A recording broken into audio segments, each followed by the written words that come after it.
So there was a story of a lady who was dating a guy. They were dating for I think about 3 years or so. So she met him in I would say rebound relationship she had prior to that ended. He happened to be around in the neighborhood, as her friend. They started dating, and she seemed pretty okay. So in the relationship there wasn't any issues. And then after about 3 years or so, the guy decided that he wanted to meet her parents, and then that's where the issue started. So all the while they were dating, right, the guy was noticing that there were certain attitudes from this lady that he could not exactly explain. Like, for example, if there were any couple events or she wasn't able to go, she would always make up one excuse or the other.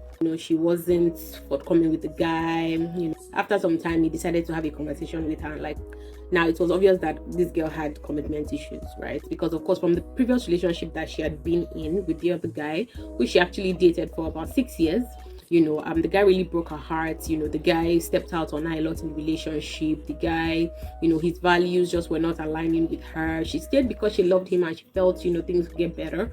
But of course, over time, it got worse. And, she just knew that it was time for her to take her lead. Now, there are so many reasons why, people can have commitment issues. Now, commitment in any relationship is very important, right? It's the state wherein you are devoted or dedicated to something, right?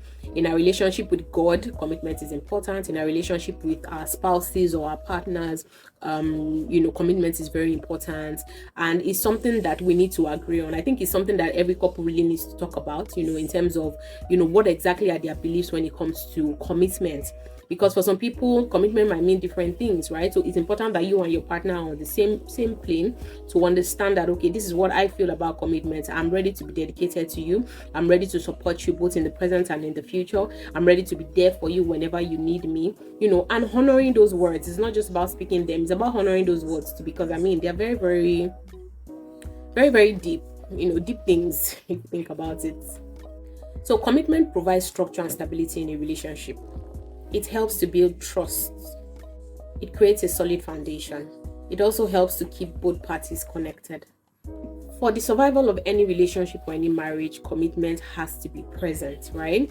So if you have a spouse or a partner who is showing you signs of, them not being committed to your relationship, then I think it's very important to have a conversation with them, right? To understand, okay, where exactly are they at? What exactly are they thinking? Do they think that this relationship has legs?